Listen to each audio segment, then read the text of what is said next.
กินกะแห่งธรรมะมาพบปะท่านทั้งหลายอีกเช่นเคยเป็นประจำทุกวันในเวลาเดียวกันนี้แล้วก็เป็นประจำทุกครั้งณทางสถานีวิทยุแห่งนี้เป็นเวลา30 นาทีโดยประมาณตุเจ้าวัดหนองตองหางดงจังหวัดเชียงใหม่แห่งนี้จะได้เอาธรรมะอันน้อยนิดน้อยมามาจาคือแก่ท่านทั้งหลายได้นำไปพิจารณานำไปปฏิบัติเพื่อเกิดเป็นมังคละเป็นมงคลต่อชีวิตต่อการดำเนินชีวิตประจำวันของญาติของโยมต่อไปเราไหว้พระสวดมนต์ตั้งจิตภาวนาไปในตัวเพื่อถวายพระพรชัยมงคลแด่สมเด็จพระเจ้าลูกเธอเจ้าฟ้าพัชรกิติยาภาขอพระองค์ท่านนั้นได้หายจากอาการประชวรการเจ็บไข้ได้ป่วยขอหายขอพระองค์มีพระสุขภาพพลามัยอันแข็งแรงมีพระชนมายุยิ่งยืนนานได้120 พรรษายิ่งขึ้นไปโดยบทพุทธคุณธรรมคุณสังฆคุณต่างๆก็ขอพระองค์นั้นจงทรงพระเจริญขอถวายพระพรต่อไปตั้งใจไว้พระเนออะระหังสัมมาสัมพุทโธภคะวาพุทธังภคะวันตังอภิวาเทมิกราบพระพุทธสวากขาโตภคะวตาธัมโมธัมมังนะมัสสามิกราบพระธรรมสุปฏิปันโนภคะวะโตสาวกสังโฆสังฆังนัมมามิกราบพระสงฆ์นะโมตัสสะภะคะวะโตอะระหะโตสัมมาสัมพุทธัสสะนะโมตัสสะภะคะวะโตอะระหะโตสัมมาสัมพุทธัสสะนะโมตัสสะภะคะวะโตอะระหะโตสัมมาสัมพุทธัสสะพุทธังสร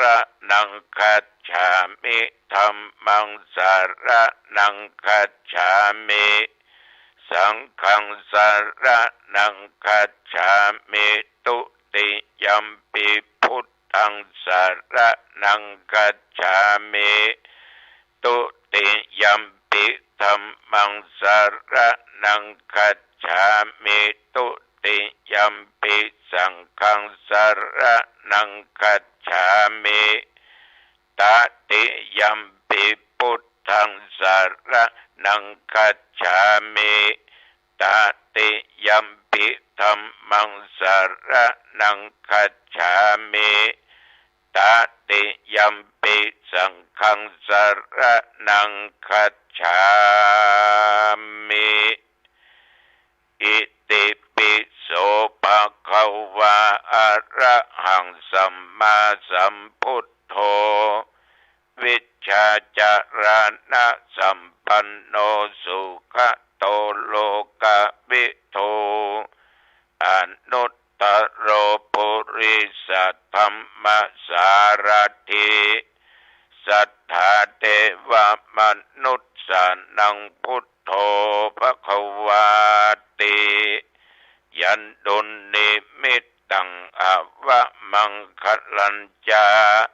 โยจะมานาโปสกุนัสสะสัทโธปะปะคะโหตุสุปินังอากันตังพุทธานุภาเวนะวินาสเมนตุสวากาโตภควตาธัมโมสันติติโกอะกาลิโกเอหิปัสสิโก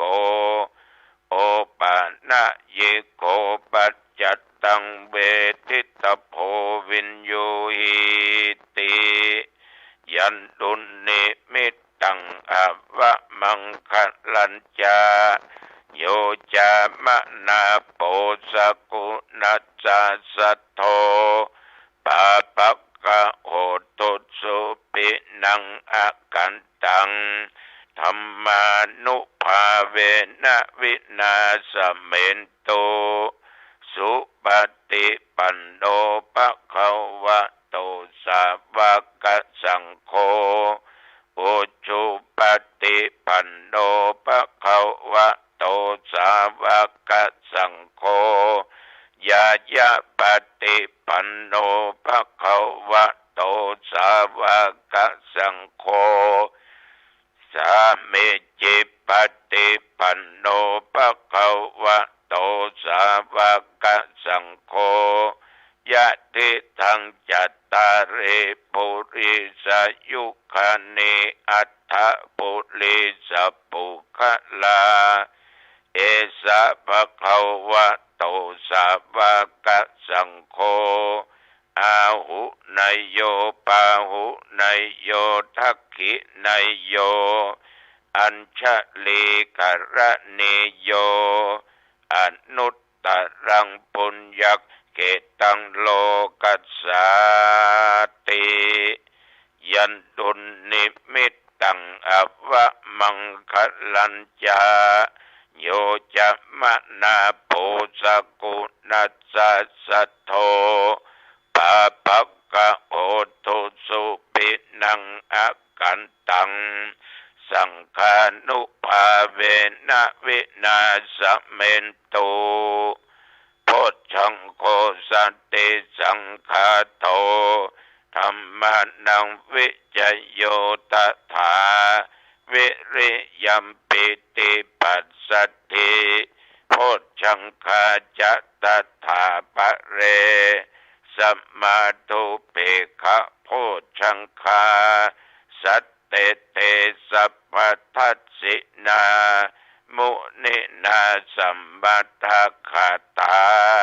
ภาวิตาภาหุลิกตาสังวัตตันติอภิญญายานิพพานายะจะโพ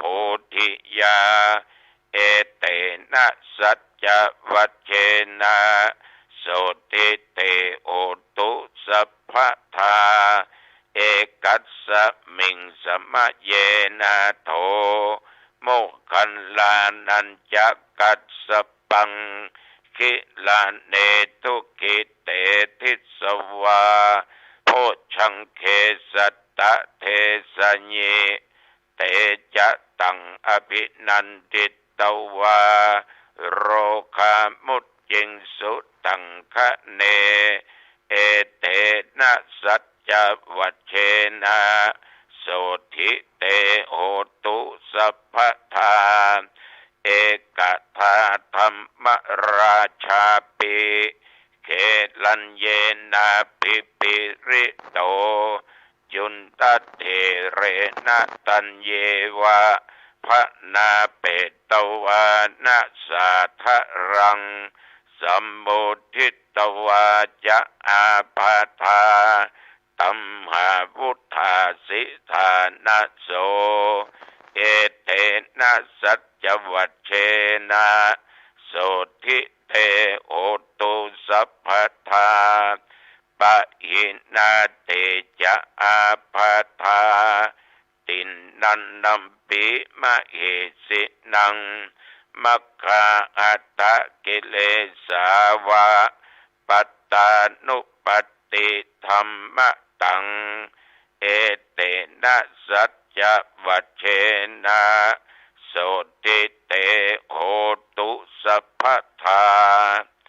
ภวตุสัพพมังคะลังรักขันตุสัพพเทวตาสัพพพุทธานุภาเวนะสัทธาโสติภวันตุเตภวตุสัพพมังคะลังรักขันตุสัพพเทวตาสัพพธรรมานุภาเวนะสัทธาโสติภวันตุเตภวตุสัพพมังคะลังรักขันตุสัพพเท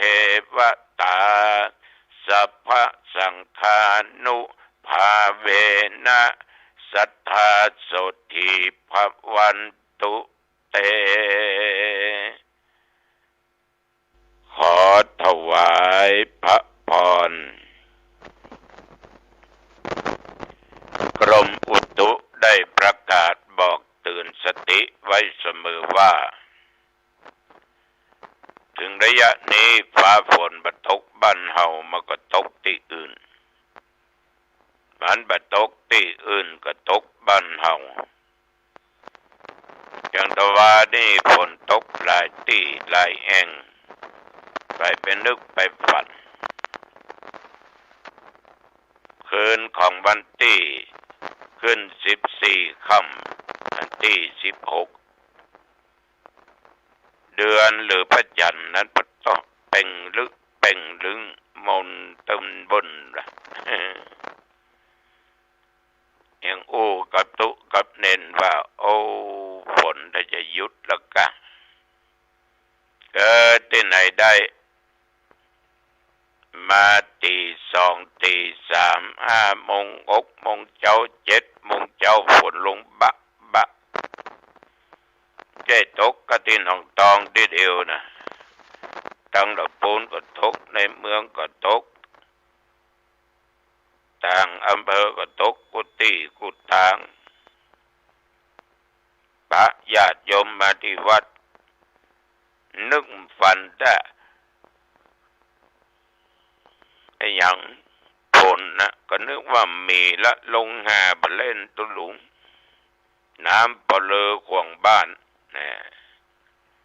ฉะนั้นญาติโยมบางที่ก็ไหลลกนะก็เพิ่นเตือนไว้ก็ฟังไว้ดีเนอะจะไปดื้อ ไปเชื่อคนบางคนอู้เช่นนั้นทีนี้ตั้งแต่ตะวามาถึงปัจจุบันเนี้ยก็แดดออกก็อกเอาร้อนอยู่แต่อุณหภูมิก็อยู่ที่34 องศาแต่ตะวานี้ก็นอกจากขึ้นบนวิหารศีลปอนธรรมะแก่ญาติแก่โยมที่มาทำบุญตักบาตรแต่ว่าก็ฝากข้อคิดญาติโยมว่าชีวิตอยู่อย่างมีคุณค่ามีศักดิ์มีสี1เป็นสามีภรรยากันคือฮักกันแบ่งกันจะไปละหองละแหงกันจะไปใกล้ไปแกนกันจะไปละไปทิ้งไปขว้างกันมีอย่างก็อภัยซึ่งกันและกันผัวโกรธเมียอภัยเมียโกรธผัวอภัยเอาเป็นผัวเมียอยู่ด้วยกันเนี่ย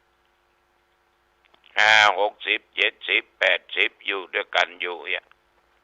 มันม่วนโลดเนาะมันม่วน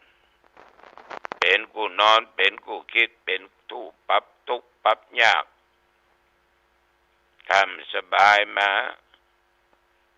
กับแม่มันก็พ่อมันปกลุกปกนั่งยามเจ็บไข้ได้ป่วยก็ต้องอาศัยกันผัวก็ดูแลเมียก็ดูแลผัวทำความสะอาดอุจจาระปัสสาวะและ กินด้วยกันพ่อก็อยากกินอย่างแม่ก็อยากกินอย่างอู้กันม้วนดังนั้นน่ะเราต้องถนอมน้ำจิตน้ำใจกันไว้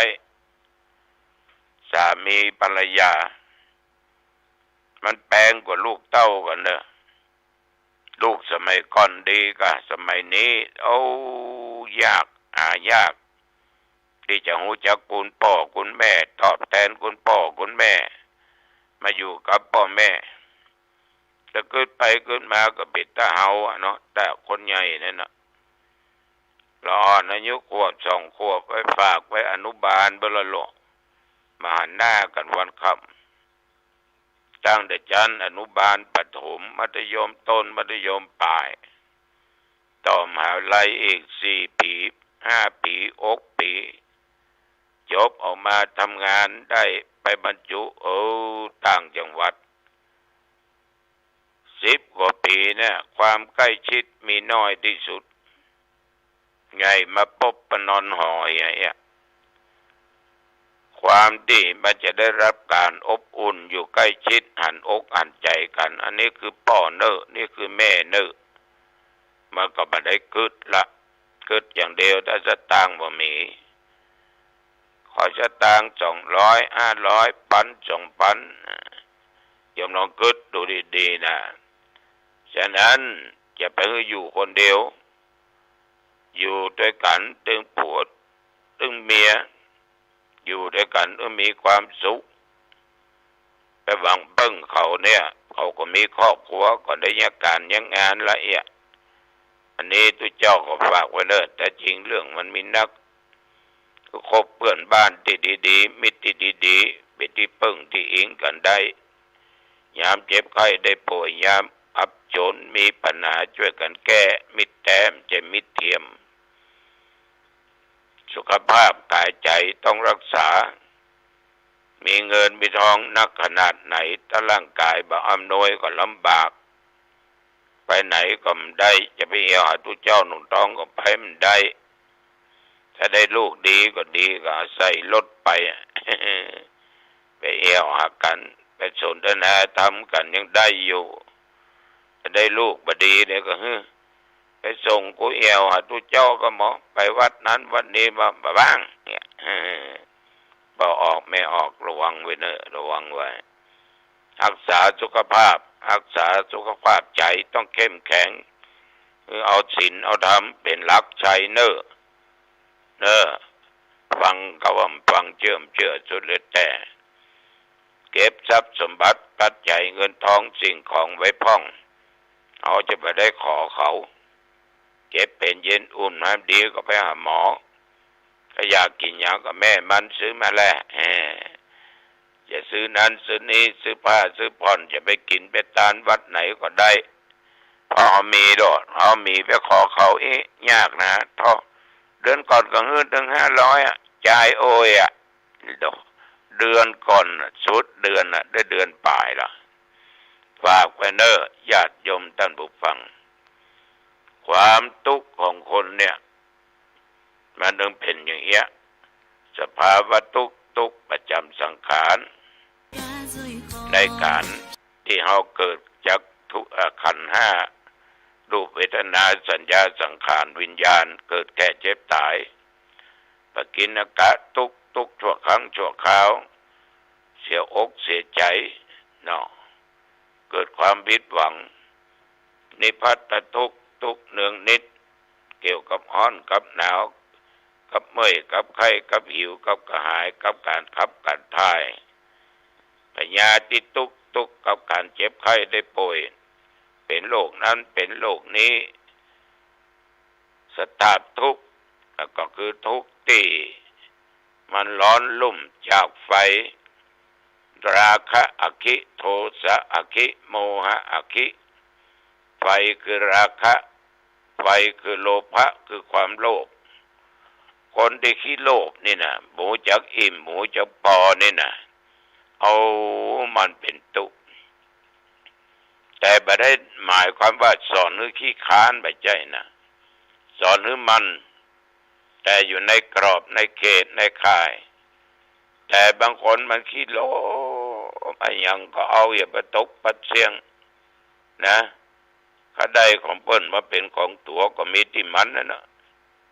บางทีก็ยักการยักงานใครโลภก็ได้นักแจ้งแบบแจ้งออกบ้านมืดค่ำเข้าบ้านบ่ค่อยพักผ่อนไปถนอมร่างกายตัวเองเพราะเขาได้นักได้มาแล้วแทนที่จะกินจะใจไปนุ่งไปห่มป้องกาไปเอี่ยวหั่นเอี่ยวนี่ไหว้พระนบธรรมไปกินไปทานกับหมีโลภเป็นผู้สมเฝ้าทรัพย์ญาสมเฝ้าทรัพย์มันก็เลยเป็นทุกข์อยู่ตลอดเพราะคำพอมันบ่มีคนขี้โกรธขี้เกียจโทสะอคิโทสะมันเป็นไฟเกิดกับไผ่กองบะลุ่มเด้อบอกเฮียบางคนนี่ปะทูขี้โกรธขี้เกียจโกรธเวียตุปุ่นน่ะตำราตำลูนโกรธผัวโกรธเมียโกรธลูกโกรธพี่น้องโกรธเพื่อนพ้องมิตรสหายโกรธคนนั้นโกรธคนนี้มามันก็โกรธนะจังหมาเงาหรอโคตรเวียเมียวบ่ยมมันแปลกแต่คนหนี่โคตรแล้วยังปออาฆาตพยาบาทขอป้ามันกันนะมึงเฮ้ยโดนฆ่าแน่เป็นทุกข์จะขนาดนักคนเฮานี่ญาติโยมจะไปอาฆาตพยาบาทจะไปโคตรจะไปเกลียดไผจะไปเล่าหน้าจะขวนไผอันบดีก็เป็นของเขาเอาจะไปตัวเฮาก็ไปหมกมุ่นในสิ่งที่บดีของเขาจะไปมาเป็นทุกข์อย่างจะไปโกรธไปเกลียดมันอย่างหลง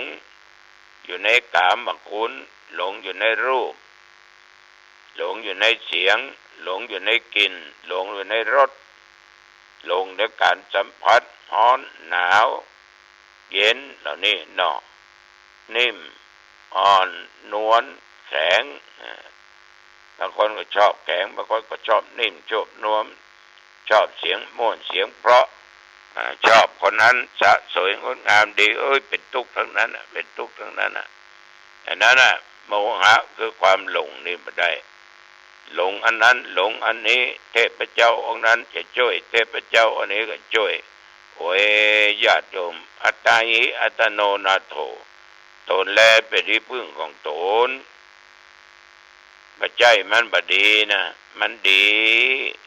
ที่เฮาความนับถือมันดีเอานับเปิ้นนับเฮานั่นเนาะนะแต่ว่าจะไปหลงล้ำไปโชคลาภจะบันดาลเนี่ยถ้าเอาขี้คานยาการมาถึงบันดาลฉะนั้นฝากไว้โดยย่อเนอะวิบากทุกข์นี่ก็อย่างเดียวกันทุกข์จากผลบาปกรรมของตัวเองที่ได้กระท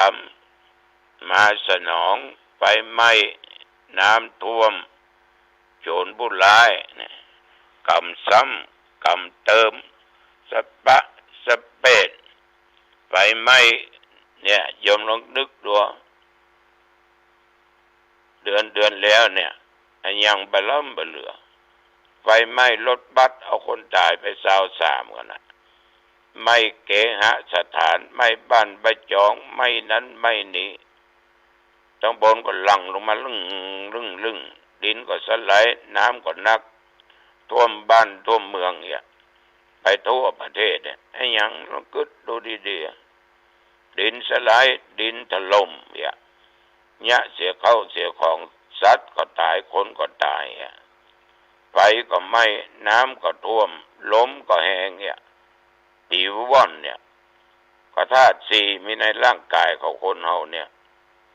ญาติโยมทั้งหลายเพราะเอาไปทำลายเปิ้นก็เลยทำลายเอาอย่างใดนะโยมมันเกิดขึ้นหมดแล้วนะสิ่งเหล่านี้นะ